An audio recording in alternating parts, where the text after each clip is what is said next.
Ya, kita berjumpa kembali dalam acara Kalam, dan sebelum kita memulai Kalam kita, mari kita bersama berdoa.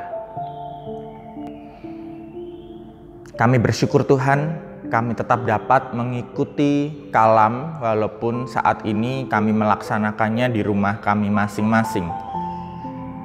Hal tersebut tidak akan menjadi hambatan bagi kami karena kami menghayati dimanapun dan kapanpun kami mampu untuk berelasi dengan Tuhan, terlebih dengan berbagai sarana dan prasarana yang Tuhan izinkan saat ini untuk melengkapi kehidupan kami. Kami mampu untuk menumbuhkan iman kami, memelihara iman kami di tengah berbagai tantangan yang ada.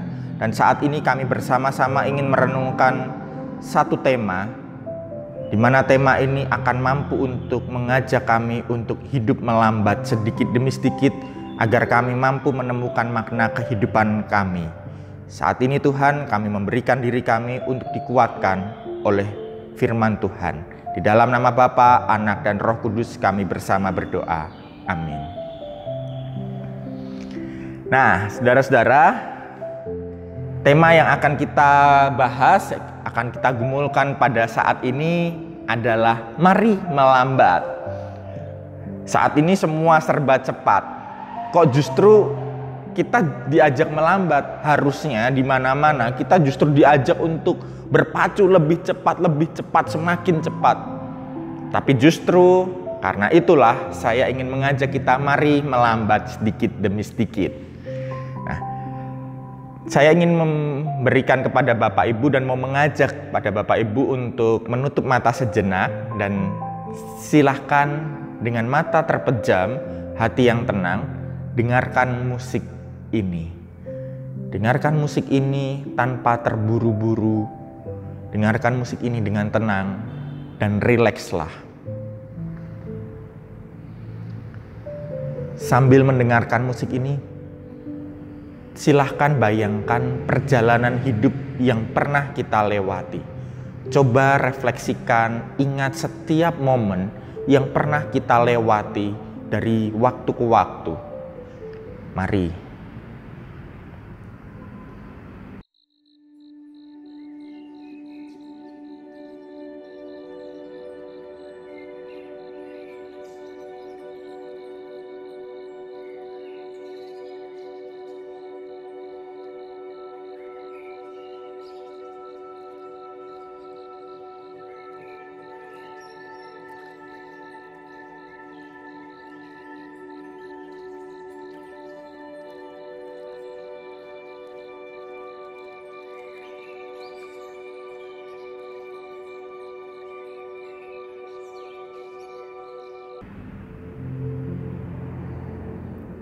Nah, bagaimana rasanya? Ingin cepat-cepat selesai? Atau mungkin sudah merasa bosan? Ini kapan sih? Kapan sih selesainya? Ini kan harusnya kita mendengar. Kapan sih ini bisa segera berakhir? Lagu ini? Nah, saya ingin bertanya, apakah di saat tadi kita memejamkan mata, kita mendengarkan musik dan kita membayangkan perjalanan hidup kita, pikiran kita fokus kepada kita merefleksikan perjalanan hidup, atau pikiran kita justru kemana-mana? Memikirkan hal-hal yang lain, memikirkan kapan ini cepat selesai, nanti setelah ini mau ngapain, besok akan seperti apa. Apakah itu yang ada di pikiran kita? Nah, maka dari itu ini adalah upaya yang dapat kita lakukan untuk kita memperlambat kehidupan kita. Saya mau mengajak kita untuk melihat bahwa manusia yang sibuk itu seringkali dipandang sebagai manusia yang keren. Itu pandangan masa kini, bukan? Manusia yang kelihatannya setiap hari bergerak itu keren. Manusia yang overproduktif itu keren. Sehingga tidak jarang ketika kita bertanya kepada seseorang, kita memulainya dengan sebuah pertanyaan. Sibuk enggak? Wah, sibuk ya, keren sekali. Wah, kesibukannya banyak ya. Orang yang sibuknya banyak itu keren. Nah, tanpa sadar, semakin sibuk manusia itu dipahami sebagai sebuah hidup yang berkualitas. Kualitas hidup manusia itu seolah-olah ditentukan dari banyaknya kegiatan yang diikuti, banyaknya sebuah hal yang dihasilkan, produksi yang dihasilkan ini semakin banyak, semakin baik. Kalau pandangannya seperti ini, manusia memang mampu untuk menciptakan berbagai penemuan baru, bukan? Saat ini ada berbagai macam teknologi-teknologi baru itu dihasilkan karena kecepatan manusia, kesibukan manusia, dan betapa manusia sungguh sangat ingin berjuang untuk menyibukkan dirinya untuk membuat suatu hal-hal yang baru. Tentu ini baik. Tapi ada sebuah pandangan, jika manusia ini kurang bergerak atau manusia ini santai saja, dia dipahami sebagai manusia yang tidak produktif. Nah, kalau kita melihatnya dari kacamata yang seperti ini, bukankah ini menjadi sebuah permasalahan? Masalahnya apa? Masalahnya adalah apa bedanya manusia dengan sebuah mesin? Kalau mesin yang dilihat adalah seberapa cepat dia memproduksi barang, seberapa cepat dia bekerja, seberapa banyak barang yang dihasilkan dalam waktu yang sesingkat mungkin. Nah, ketika manusia menjadikan dirinya atau dipandang sebagai sebuah mesin, maka tidak heran jika saat ini semakin banyak penemuan baru dan semakin cepat. Manusia tidak bisa diam, manusia tidak bisa lagi menikmati waktu luang. Dan akhirnya makin lama dunia ini justru makin gaduh. Dunia makin ribet. Akhirnya manusia pun hanya dilihat kualitasnya ketika dia mampu menghasilkan sebuah karya. Kesibukan dan kecepatan akhirnya menjadi sebuah obsesi. Nah, saya ingin mengajak kita untuk melihat apa sih arti obsesi itu. Apakah kalau orang punya obsesi, punya sebuah keinginan yang betul-betul itu ingin dicapai, apakah itu menjadi buruk? Nah, di sini kita mau melihat apa itu obsesi dan apakah dan di manakah letak bahayanya. Obsesi itu adalah ide, pikiran, bayangan, atau emosi yang tidak terkendali, sering datang tanpa dikehendaki atau mendesak masuk dalam pikiran seseorang yang mengakibatkan rasa tertekan dan cemas. Jadi kalau orang obsesi bekerja, dia menjadikan pekerjaan dan kesibukan ini sebuah obsesi, maka ketika dia berhenti, maka ketika dia ada waktu istirahat, dia justru gelisah. Ketika harusnya dia istirahat sebagai seorang manusia, dia menikmati waktu untuk beristirahat, dia akan mencari-cari kesibukan. Apakah ini baik? Sekilas baik, tapi ini justru buruk. Kenapa? Karena akhirnya dia tidak bisa melihat dan menikmati dirinya sendiri ketika diam dan tidak ngapa-ngapain. Kalau dia tidak beraktivitas, rasanya tidak enak. Nah, inilah obsesi.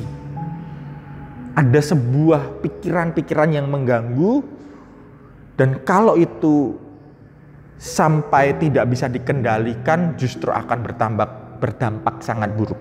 Nah, kalau kita mau melihat ambisi, ada yang bilang, oh ambisi, apakah beda ambisi dan obsesi? Beda.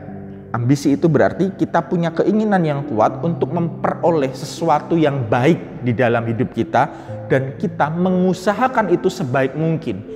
Bedanya apa, Pak? Bedanya adalah ketika orang berambisi, dia akan memaksimalkan waktu sebaik mungkin, namun ketika dia harus beristirahat, dia akan beristirahat. Bedanya lagi adalah ketika orang berambisi, ketika dia punya sebuah hal yang tidak bisa dicapai, dia mampu untuk berefleksi. Aku sudah mengusahakan sebaik mungkin. Tapi kalau orang terobsesi, ketika dia gagal, dia akan marah, dia akan mengutuki keadaan, bahkan tidak jarang dia akan mengutuki Tuhan. Karena apa? Itu obsesi. Ambisi, bekerja keras, berjuang keras, melakukan sebuah karya, tapi tidak terpenjara, tidak terkungkung oleh keinginan-keinginannya. Nah, dan bahkan sekarang kalau kita lihat, kalau ada orang yang mampu melakukan berbagai pekerjaan dalam satu waktu, itu kita pandang keren. Apakah ini baik? Bagi saya justru ini tidak baik. otak manusia ini dipaksa ekstra keras untuk melakukan pekerjaan, tapi lupa untuk melihat kedalaman diri sendiri. Orang dipuji bila dia bekerja dengan sangat hebat, sangat kuat tanpa istirahat. Nah, disinilah kita mau melihat contoh-contoh nyatanya. Ada orang yang sudah bekerja puluhan tahun, kemudian ketika dia pensiun, harusnya apa? Dia menikmati waktu luangnya, memperbanyak waktu untuk merefleksikan dan memaknai perjalanan hidupnya di masa-masa lalu kemudian harusnya dia bisa berbagi itu semua. Tapi kenyataannya ketika ada orang yang sudah pensiun, ini saya katakan dalam konteks sudah mapan ya, orang sudah pensiun tetapi justru masih tidak bisa menikmati pensiunnya. Dia tetap ngotot, dia pokoknya mau cari-cari pekerjaan. Dan disinilah kita mengenal istilah post power syndrome. Ketika orang tidak bisa berhenti bekerja, tidak bisa berhenti untuk berkarya. Bekerja itu harus, berkarya itu harus selagi kita hidup. Tetapi kita perlu tahu, mengurangi dan juga untuk dengan tujuan merefleksikan perjalanan hidup. Istirahat itu sebuah hal yang penting. Karena dengan istirahat kita bisa untuk memaknai hidup kita. Apakah sama dengan mager tidur-tiduran? Beda. Menikmati waktu untuk melambat itu beda dengan kita hanya tidur-tiduran. Kita duduk diam, menikmati jalan, menikmati pemandangan, kita menikmati siaran televisi, dan kita juga kemudian bisa melihat perjalanan hidup kita. Nah, artinya di zaman sekarang ketika kita melihat slogan lebih cepat lebih baik, maka di sini kita harus bisa berkata, itu tidak selamanya baik. Ada kalanya lebih cepat itu lebih baik, tetapi tidak semuanya itu yang lebih cepat itu lebih baik. Karena apa? Seseorang dipandang baik itu ketika mampu melakukan pekerjaan secepat mungkin dan seefektif mungkin. Akhirnya yang saya katakan tadi, apa bedanya dengan mesin? Tapi bandingkan dengan orang yang punya kemampuan merasakan. Misal, ketika Bapak Ibu ingin mencari seorang karyawan atau mencari seseorang partner, mana yang mau dipilih?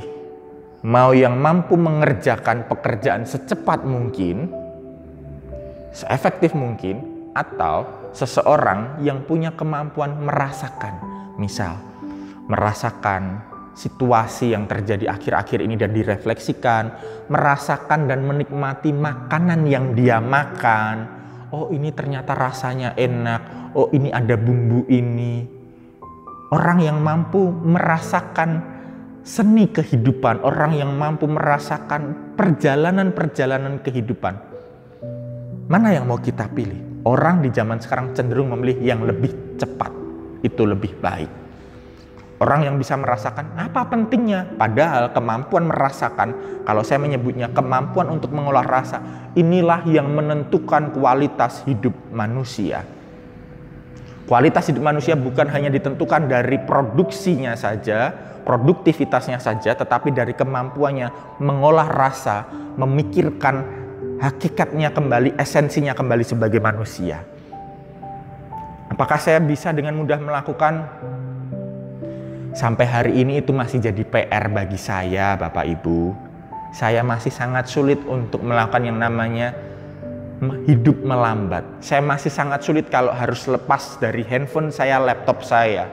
Kalau lepas itu rasanya saya takut, saya tidak bisa mengerjakan sesuatu. Maka dari itu dengan adanya tema ini, saya mau mengajak kita bersama-sama berjuang. Bukan karena saya sudah bisa, tetapi karena ini yang saya refleksikan dan ingin saya bagikan. Langkah konkretnya apa? Ini dia, berdoa dalam hening. Berdoa dalam hening ini menjadi salah satu spirituality of slowing down, spiritualitas melambat. Pernah atau tidak, kita ketika kita berdoa, kita diam tanpa kata dan kita berusaha untuk melambatkan setiap kata-kata kita. Atau bahkan kita diam dalam doa kita. Dengan diam dalam doa, kita bisa memaknai kembali apa yang sebenarnya Tuhan mau untuk kita lakukan. Nah, kita mau lihat bersama apa yang Yesus ajarkan. Dari Matius 14 ayat 22 sampai 23 dan juga Markus 6 ayat 31. Nah, kalau kita lihat Bapak Ibu di sini, kita lihat di teksnya di Matius, ketika Yesus mengajak murid-muridnya naik ke perahu dan memintanya untuk mendahulinya ke seberang, ia menyuruh banyak orang pulang. Dan setelah orang banyak itu disuruh pulang, apa yang dilakukan Yesus? Yesus naik ke atas bukit untuk berdoa seorang diri. Ketika hari sudah malam, ia sendirian di situ. Dia sendirian di tempat itu. Nah, artinya apa?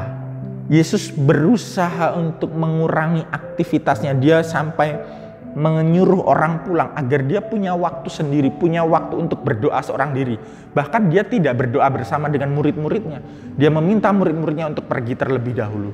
Ini bagian dari proses untuk kita melambat, mencari waktu sendiri, mencari tempat sendiri. Ini caranya. Nah, di Markus lalu juga dikatakan yang ini agak berbeda, yaitu Yesus mengajaknya pergi ke tempat yang sunyi. Murid-murid diajak untuk pergi ke tempat yang sunyi supaya apa? Supaya sendirian dan beristirahatlah seketika.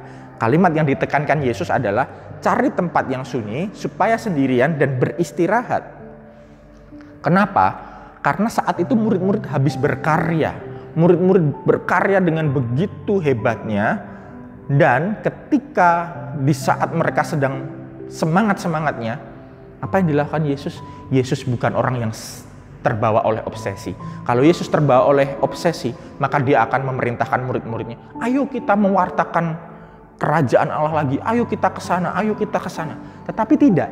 Ketika Yesus tahu murid-muridnya selesai berkarya, Yesus justru mengajaknya, mari kita ke tempat yang sunyi, sendirian, dan kita bisa beristirahat. Itulah yang diajarkan Yesus. Pentingnya untuk mengambil waktu sejenak, melambat dari segala aktivitas-aktivitas di dunia yang serba cepat itu. Nah, ini sebuah hal yang bisa kita pelajari. Kalau Yesus adalah orang yang sangat terobsesi, maka dia pasti akan menghalalkan segala cara. Dia tidak akan memberikan waktu untuk murid-muridnya istirahat. Dan ketika kita saat ini hidup di sebuah situasi di masa pandemi, gereja di masa pandemi khususnya, mari kita bersama merefleksikan, bukankah ini waktu yang diizinkan Tuhan untuk kita lewati di angkatan ini? Kita menjadi orang yang bersyukur karena pernah hidup di masa pandemi. Kita diajak untuk melambat dari aktivitas gereja kita. Loh Pak, kok diajak melambat? Bukankah kehidupan bergereja itu sangat baik? Betul, kehidupan bergereja itu baik. Tapi mari kita lihat situasinya. Ketika Natal dan Paskah, biasanya orang-orang menjadi sangat sibuk di gereja, bahkan sampai lupa waktu untuk dirinya sendiri dan untuk kegiatannya di rumah. Waktu untuk keluarga mungkin bahkan menjadi terabaikan. Di masa pandemi ini, gereja diminta untuk melambat sedikit demi sedikit. Dari yang biasanya sangat over sibuk, gereja saat ini diminta untuk berhenti memikirkan kembali hakikat dan esensi dari hidup bergereja. Agar gereja tidak lagi menjadi sebuah gereja yang hanya asal jalan oleh banyaknya program, banyaknya aktivitas, banyaknya produksi dan karya yang dihasilkan. Itu baik.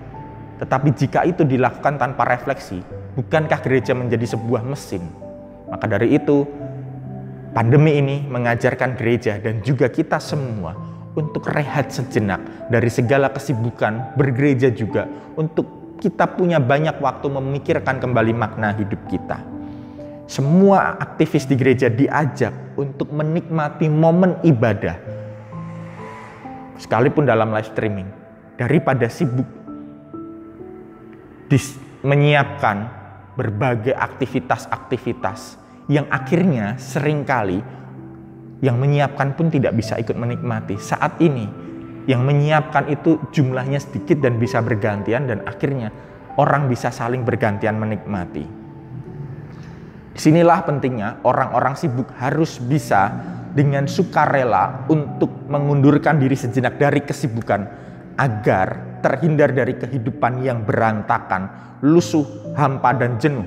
sebagai akibat keberadaan nyata mereka sebagai budak-budak kesibukan. Sadarilah saudara-saudara, seringkali kita diperbudak oleh kesibukan. Nah, saran konkretnya adalah mari kita cari tempat atau suasana yang baru di mana kita dapat menikmati kesendirian. Menikmati kesendirian itu bukan sebuah pelarian. Mencari tempat yang lain itu bukan sebuah pelarian. Itu adalah upaya untuk kita menghargai diri kita dan merawat diri kita sebagai pribadi ciptaan Allah, sebagai manusia, bukan sebagai mesin. Kita perlu merawat diri kita, kita perlu mencari tempat untuk kita menikmati waktu. Saya mau berbagi tips konkretnya adalah, mari kita coba berani untuk meninggalkan WA untuk sementara waktu. Tidak terlalu pusing oleh banyaknya grup dan banyaknya kesibukan di WA. Kalau kita lihat saat ini, orang-orang sangat-sangat sibuk sekali. Arus di dunia online itu menjadi sangat sibuk. Dan akhirnya orang kelihatannya duduk di rumah, tetapi pikirannya masih sangat sibuk oleh WA. Dalam kurun waktu tertentu, misal sehari, mengurangi WA selama 2 jam atau 3 jam. Mengurangi aktivitas di grup selama 2 jam atau 3 jam. Nanti makin lama makin banyak lagi. Yang kedua adalah mencari tempat untuk istirahat sejenak dari lingkungan tempat kerja. Bisa mungkin kalau di Purwokerto ke Baturaden, mungkin ke Cilacap, ke pantai hanya untuk duduk di pinggir pantai. Atau kita bisa men-setting rumah kita untuk kita bisa menjadikan tempat itu momen untuk kita menikmati kesendirian. Nah, ini yang perlu kita lakukan. Cari waktu sendiri, cari tempat untuk kita menikmati kesendirian itu. Mungkin bisa menikmati bersama dengan keluarga atau orang-orang yang kita kasihi. Tapi inilah cara untuk menikmati hidup. Melambat dari segala kesibukan-kesibukan yang ada.